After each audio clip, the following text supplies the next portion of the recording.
Hi everybody, this is your boy Zo again. I'm doing a brand new video for you guys just to expose two things. The first one, I'm gonna deal with some people trying to figure out how to make the same kind of effect with some other effects, and I'm so afraid that some people are stating that just putting saturation, equalization and all that is enough, but they don't really get what's going on the stereo field. So this is what I'm gonna show you first, and then we're gonna go a little. Again, this is because some people requested. We're gonna deal with how to use the plugin and to understand what's going on the grouping stuff and all that. Okay, so first we get back to the beat. This is the treated beat. Okay, if you remember the last video, I had the NLS on each channel and one on the master bus in here. Okay, so what I'm gonna show you is the stereo, what's happening on the stereo field with this plugin. So I'm gonna use this trusted device, the RME Digicheck. I'm gonna solo the kick first, and this is here the kick. Okay, I want you to look at this. I'm gonna show the bass in here. Alright, so I'm gonna bypass the bass thing. Okay, now I'm gonna solo the kick. Okay, as you can see, this is dead center, right? So if I'm gonna put it there, this is dead center. If I use the drive on the channel, so basically the NLS in here, you see kick, this is the one inserted on the kicks. If I drive this thing, so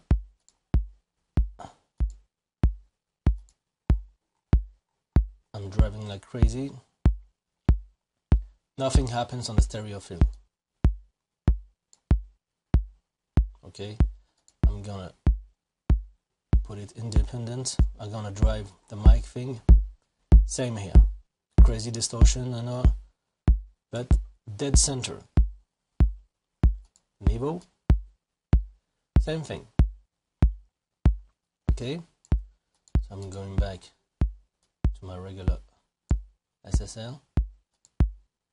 Okay, so basically you have nothing going on the channel in here. This is a stereo channel. Even if the sound is mono, I put a stereo instance to see if something's going on the stereo field on the channel. Now we're gonna stick with the bass thing, and this is where the funs begin. The bass thing, you're gonna see that something's going on definitely in here. So look closely at this thing. I'm gonna bypass. I'm gonna enable it. Okay, and now I'm gonna drive. Look at there.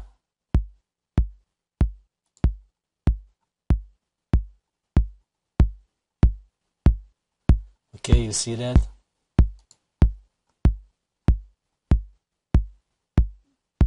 All right, definitely something's going on. Look at here.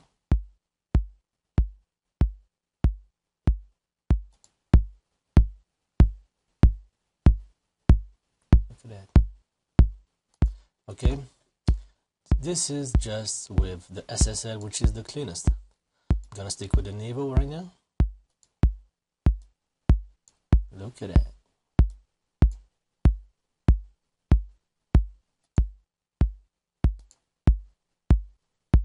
Look at that. Okay, now with the mic, this is gonna be crazy. Look at it. No more dead centered, and you see that this is more. Okay, I'm just wanted to show you that you hear my voice in here too, so I gotta shut up. But basically, look at the kick right now here. Everything is mono, even my voice. Okay. Now,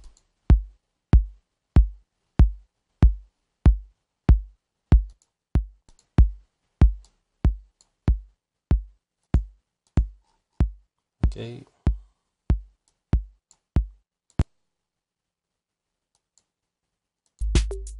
Okay, so basically you clearly see that something's going on the bus. They modeled exactly what's going on the stereo bus, and this is just good.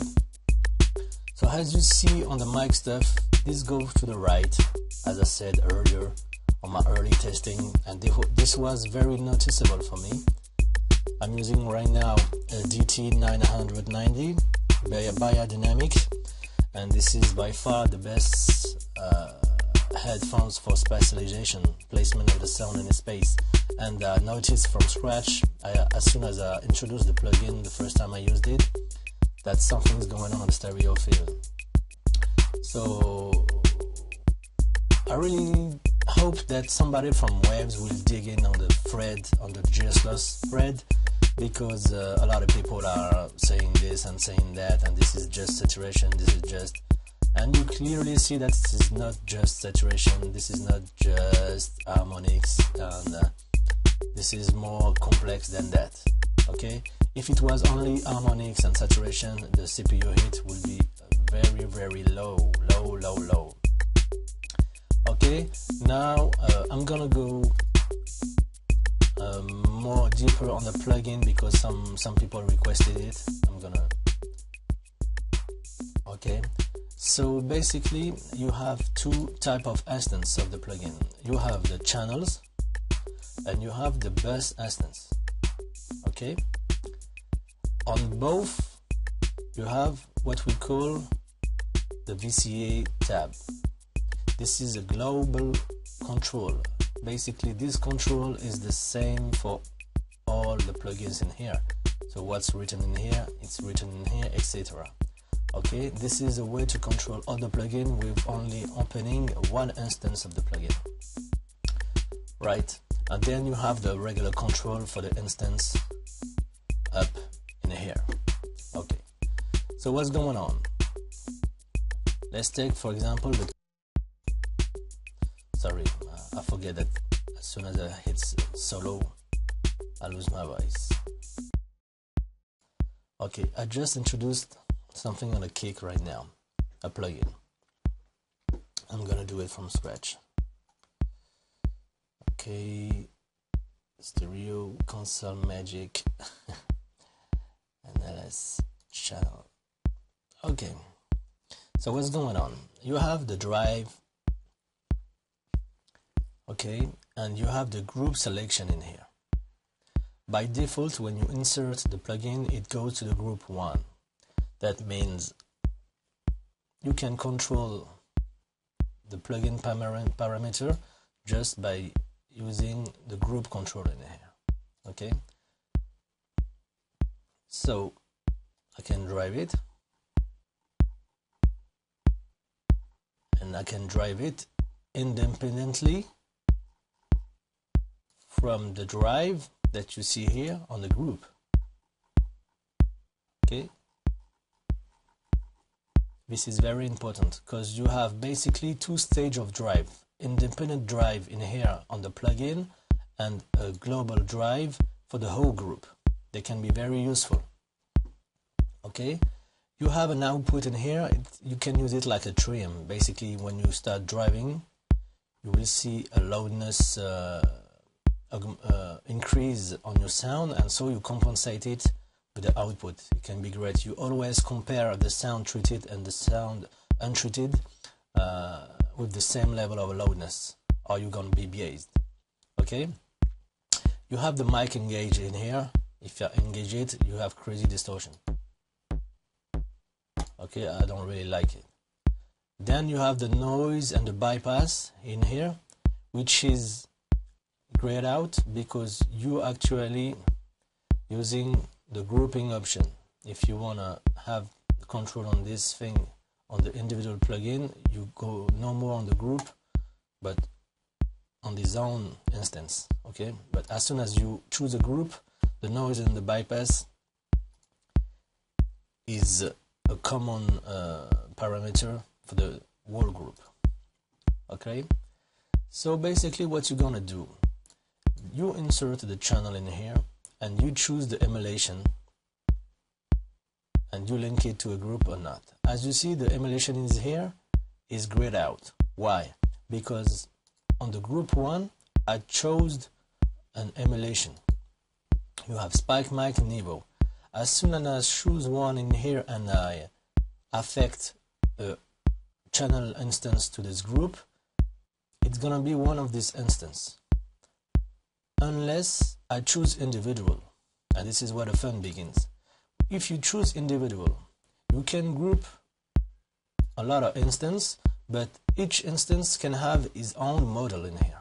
So basically I can put on the group 1 the spike, you see here, SSL for the kick, and then for my snare in here I can put it on the group 1 too, and it's gonna be mic.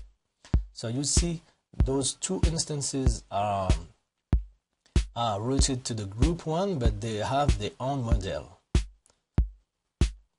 Okay, this is something very, very handy, and because you can make some groups not based on the same emulation, but just groups of same kind of sound, for example drums, vocals and all that.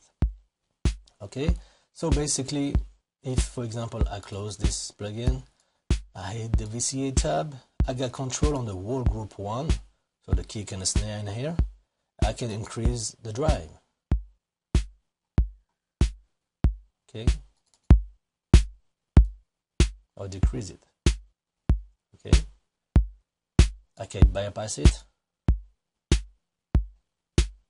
Okay, I can put the noise on or not. I can also trim the group or not with this thing. Okay, so basically this is the way it runs for the channel. For the bus, this is exactly the same thing. You have the bus, drive, trim. This is the equivalent of the fader we saw on the channel. The group selection, noise bypass, and you can route the bus to groups, or you can just let it independent. Most of the time the master bus, I'm gonna keep it independent, or you can put it on a group on its own to be able to bypass without having to open the plugin.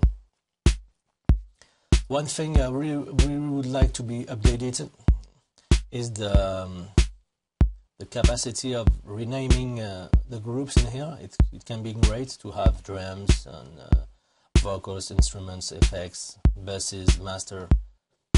That will be great. This is something I really would like to see on this thing. Another thing that will be very, very great if Waves can listen to us is an auto gain, something that will auto trim the levels as soon as you drive it. I really dig the way the MPX is working. I'm gonna show it to you. This is on my console magic stuff. Basically this is linked. As soon as you increase, for example, the drive, the record level, the playback level goes down. Not something exactly like that, but definitely an auto gain will be great. So I hope you guys enjoy the way this plugin works. I really encourage you to try it and to see if it fits your workflow and your sound, the sound you want.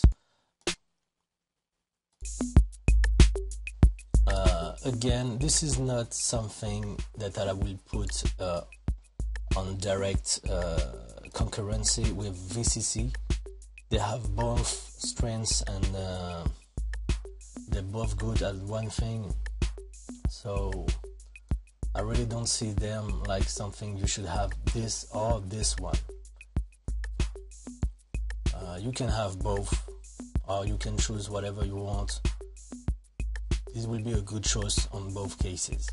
Okay, one thing is good about this plugin versus the VCC is the ability to route a plugin, to group it and to be still have his own settings. Okay, on the VCC you have, when you group a plugin, it will have the same emulation, the same amount of drive, etc. In here this is all independent, so this is something I dig about the NLS. On the VCC is very good to organize tracks and all that, and you have all the names and all that, the group, you can rename the groups and all that. This is very clear, very easy to control with one instance, and it's kind of cleaner too.